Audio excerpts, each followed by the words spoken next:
A paz do Senhor Jesus, irmãos e irmãs. Por gentileza, abra suas Bíblias na segunda carta do apóstolo Paulo aos Coríntios, no capítulo 4, somente o versículo 6. A paz do Senhor Jesus, nossos irmãos que estão cultuando a Deus por essa transmissão, pelo Facebook, que Deus te abençoe com essa palavra.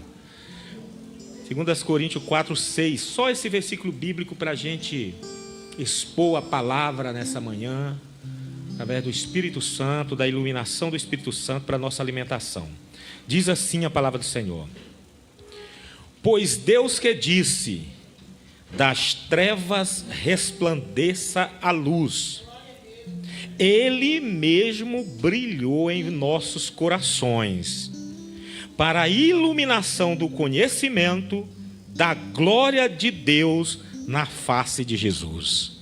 Oremos ao Senhor. Pai, a Tua palavra nos abençoa através dela, nos alimenta através dela, nos fortalece, Senhor. Desde manhã o Senhor está nos falando, o Senhor já nos falou através do estudo bíblico, através das orações, através das canções, através da ministração de mordomia.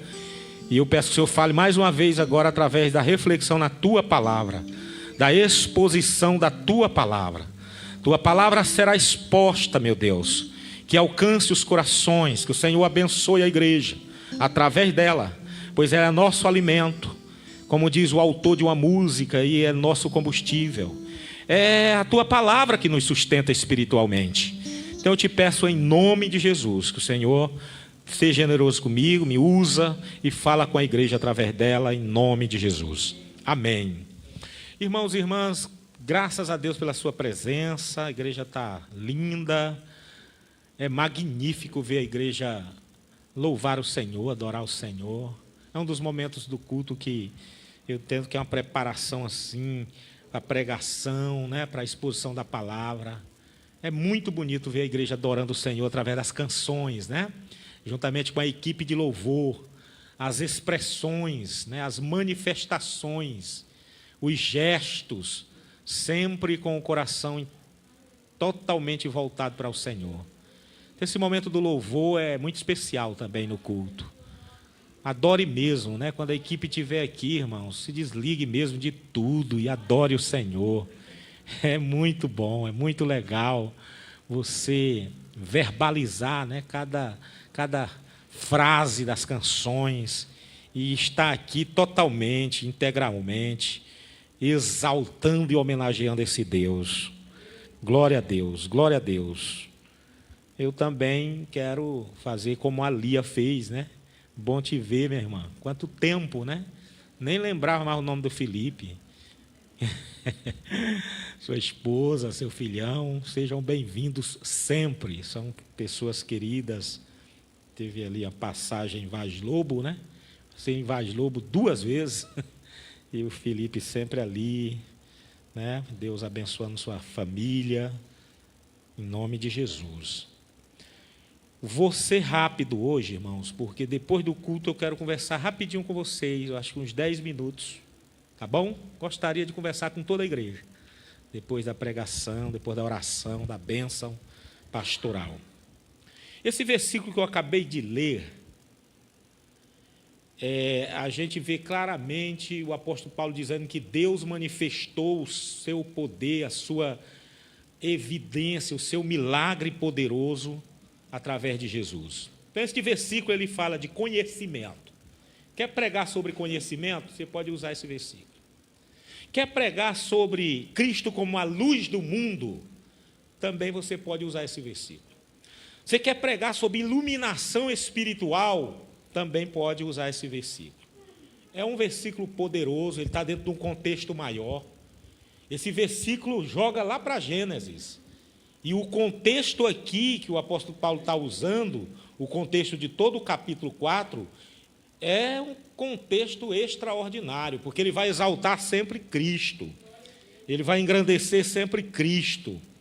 Deus fazendo a sua obra no mundo através de Jesus Cristo.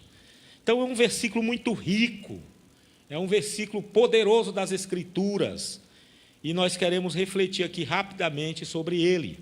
Então, irmãos, as pessoas estão perdendo a vida eterna.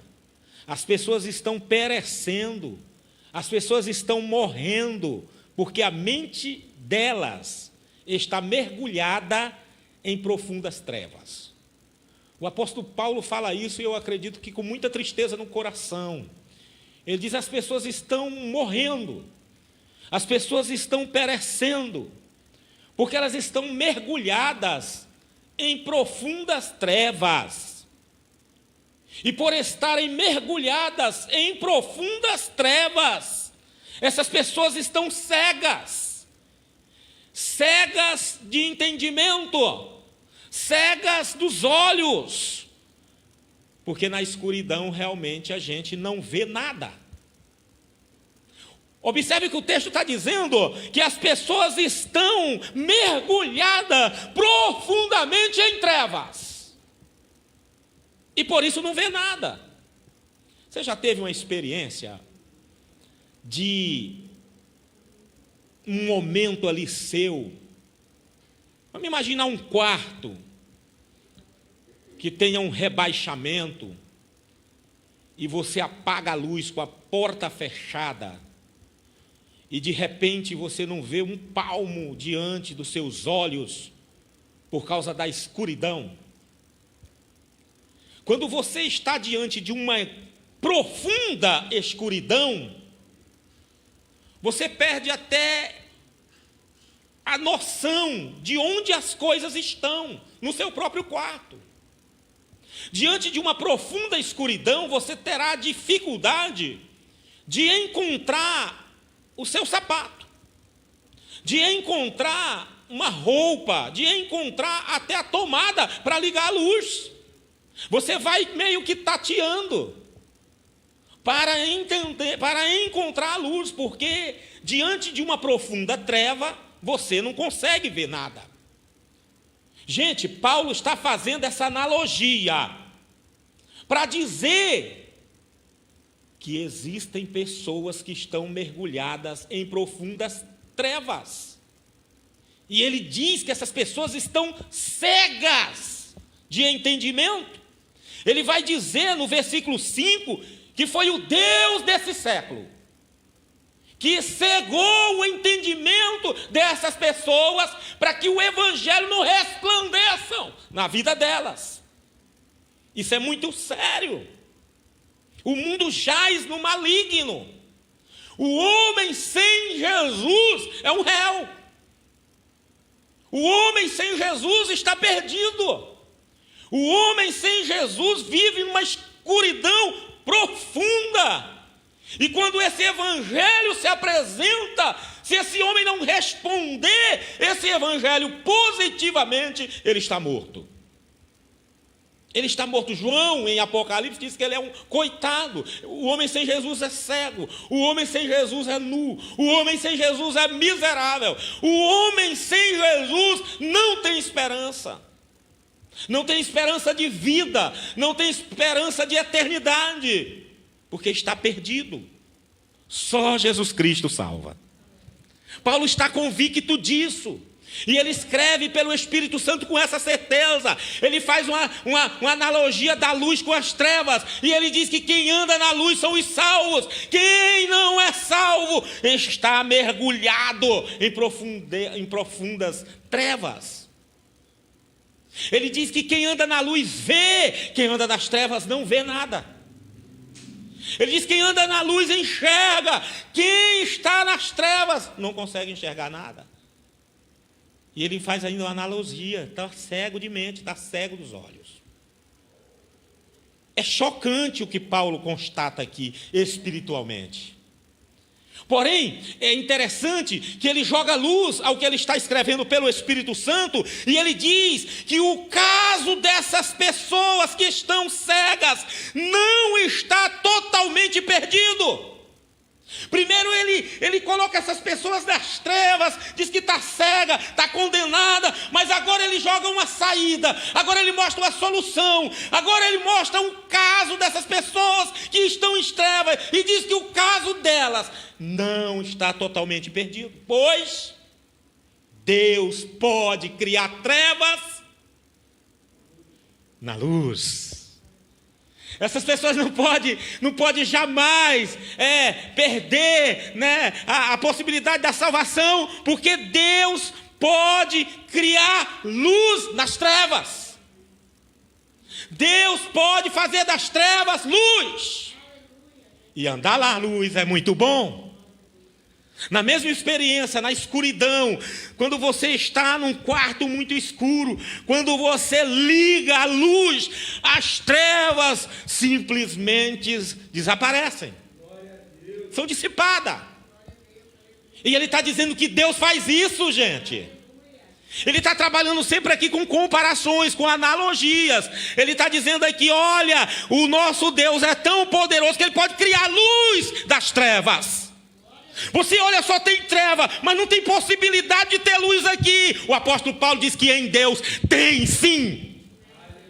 Existe sim a possibilidade de criar luz das trevas.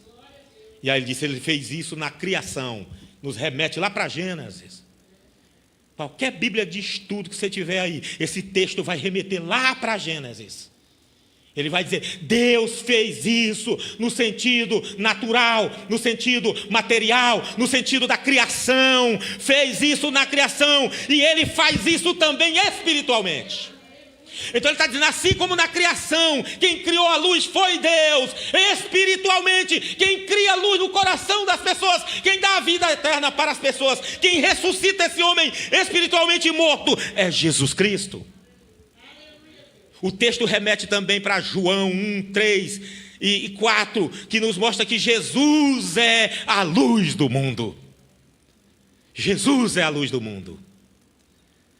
E quem anda nessa luz, quem já experimentou essa luz, nunca mais quer andar em trevas.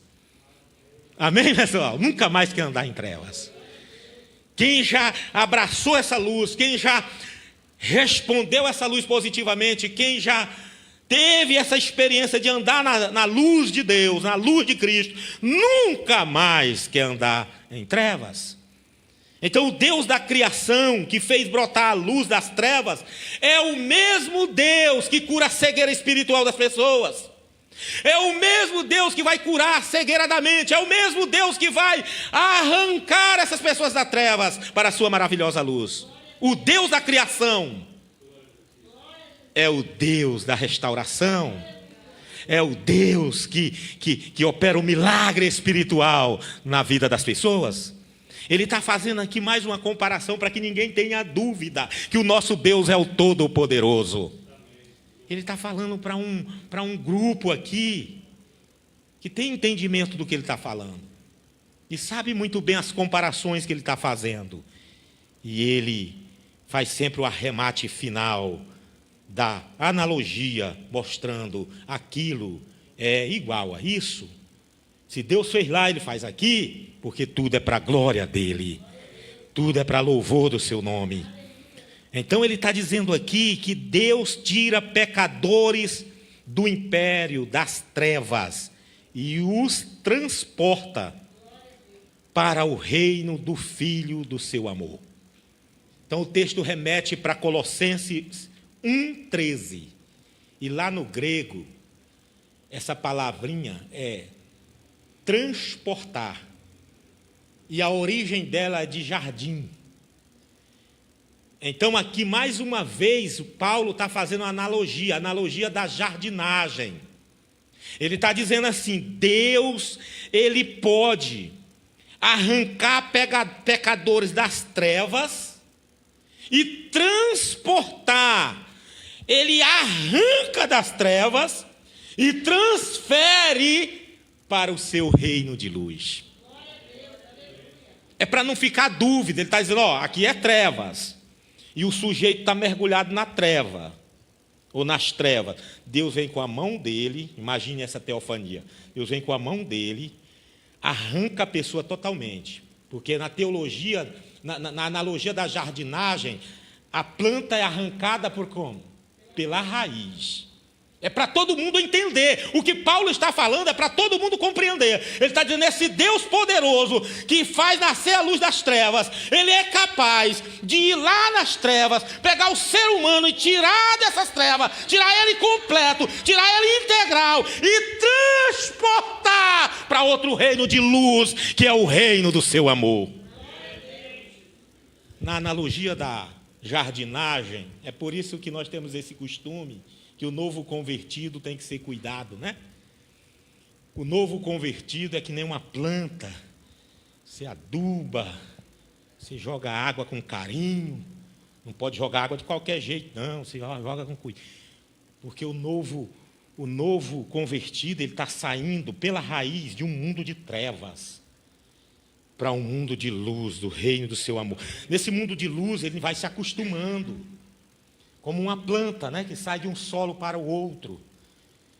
E aí no outro solo você coloca o adubo, você arruma a terra, você molha a planta, você acompanha aquela planta com cuidado, com carinho. Os primeiros dias são difíceis, mas aquela planta vai tomando forma, as raízes vão expandindo no novo solo, e aquele solo que era super estranho, já não vai ser mais estranho, porque as raízes vão se aprofundando, e essa árvore se firma, e ela cresce, e ela produz flores, e ela produz frutos no reino de luz. Que analogia perfeita que Paulo está fazendo. Mas é perfeita quando a Bíblia é exposta. Porque senão o texto passa batido. É isso que Paulo está dizendo. Da mesma forma que o jardineiro pega a planta e arranca pela raiz e coloca no outro solo, e essa planta precisa de cuidado. É assim que Deus faz com o ser humano que está nas trevas. Ele arranca pela raiz, coloca no reino de luz, e ele tem que ser cuidado para produzir frutos. Amém, igreja?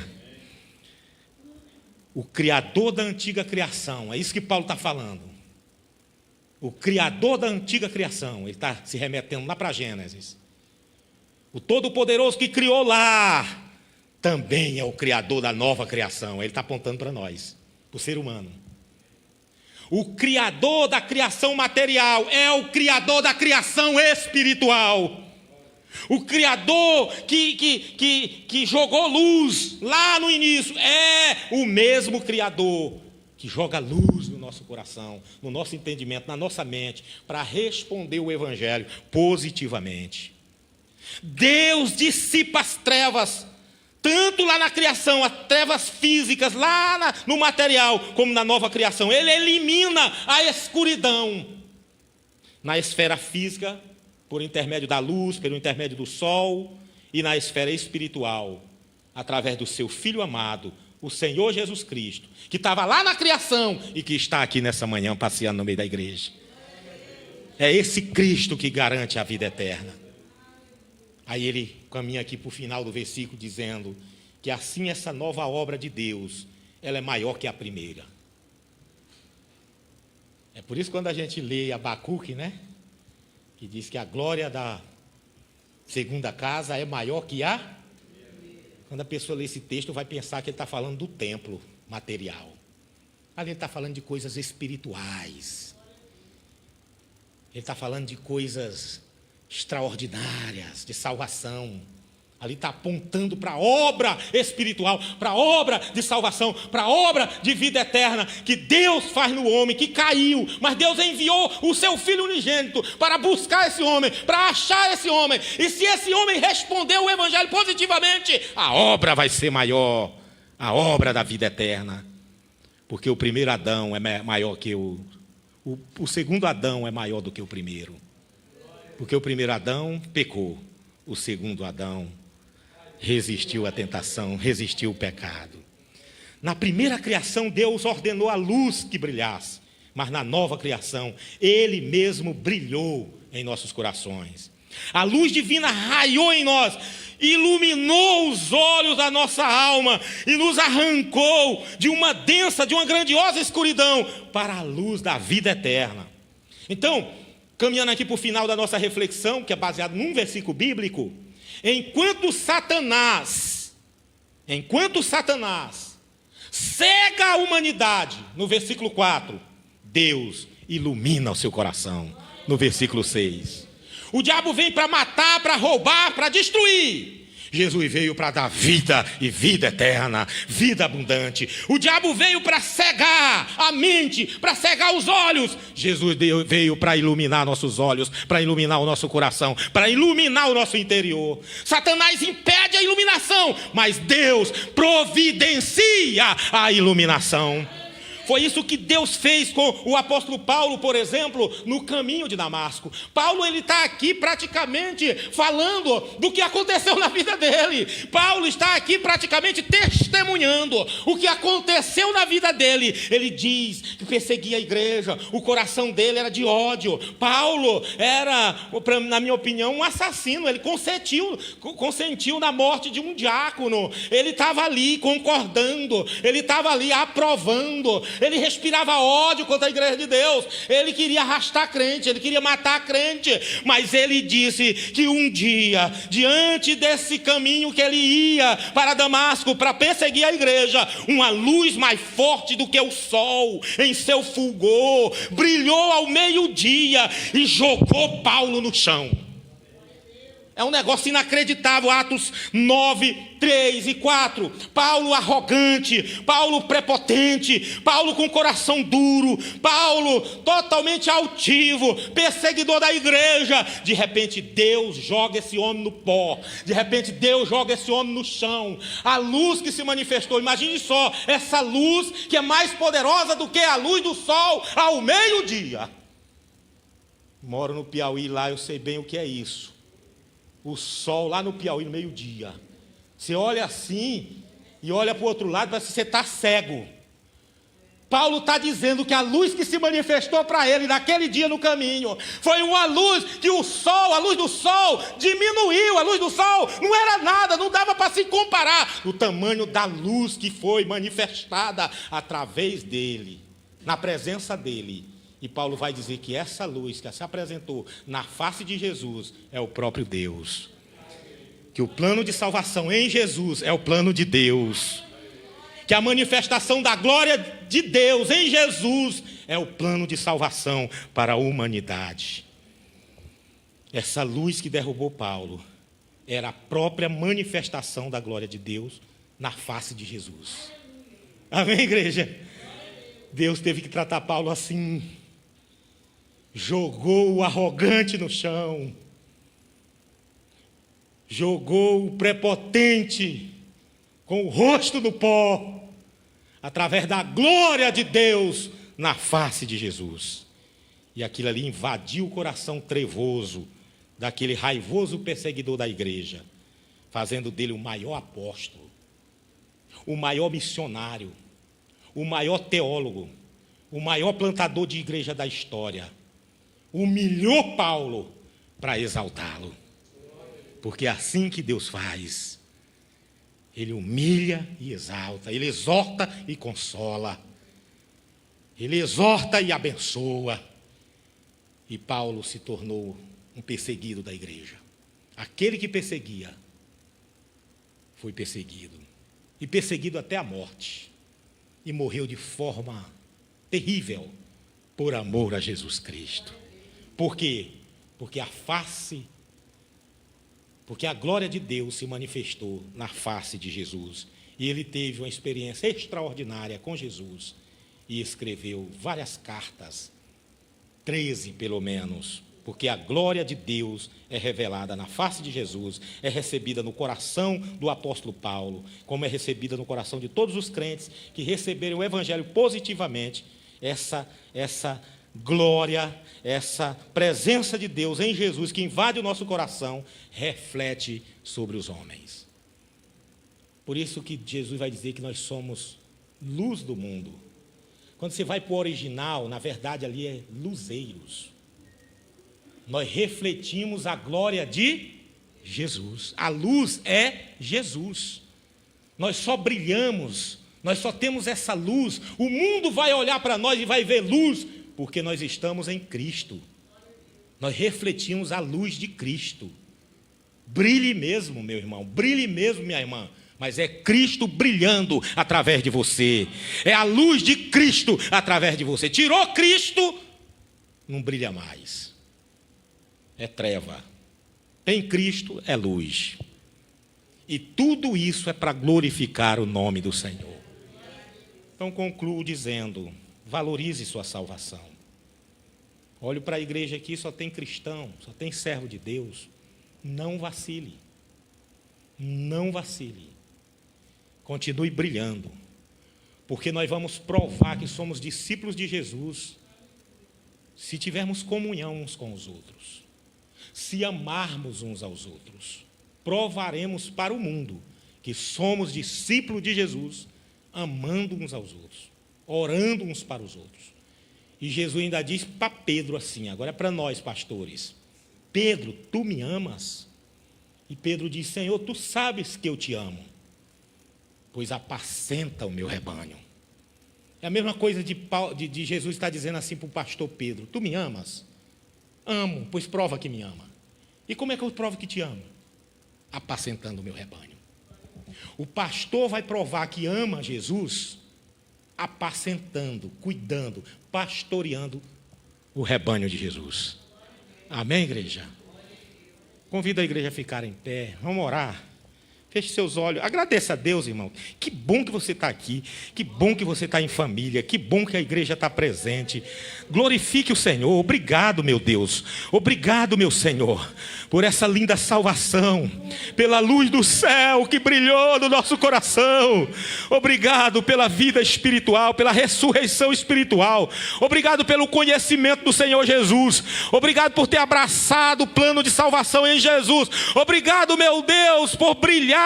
Obrigado por ser luzeiros. Obrigado por ser luz, refletir Jesus na minha vida. Meu Deus, graças a Deus pela igreja presente nesse bairro, a igreja presente nas ruas, a igreja presente na cidade, a igreja presente nos bairros. Louvado seja o teu nome. Obrigado, meu Deus, por ter me arrancado da escuridão. Obrigado por ter me tirado das trevas e ter me transportado para o reino de luz do teu amor. Eu nunca mais quero andar em trevas. Eu nunca mais quero mergulhar na escuridão. Treva é bicho ruim, escuridão é ruim demais. Eu quero andar na luz, a luz de Jesus, a luz de Cristo. E você que não anda ainda nessa luz, deixa a luz do céu entrar. Como diz a canção, como diz o brado de júbilo, o hino cenário, deixa a luz do céu entrar. Abra bem o teu coração, mas deixa a luz do céu entrar. Essa luz do céu, essa luz que reflete da face de Jesus, é o próprio Deus que enviou Jesus para realizar seu plano de salvação, de vida eterna. Obrigado, meu Deus, obrigado pelas nossas crianças, obrigado pelos nossos jovens, obrigado pelos senhores, pelas senhoras, obrigado pelos pastores, pelos consagrados, diaconisas. Meu Deus, que continuemos unidos, que continuemos humildes. Nos ajuda, Senhor. Não queremos ser maior do que ninguém, melhor do que ninguém. Cada um serve conforme a sua luz, cada um trabalha conforme o seu dom.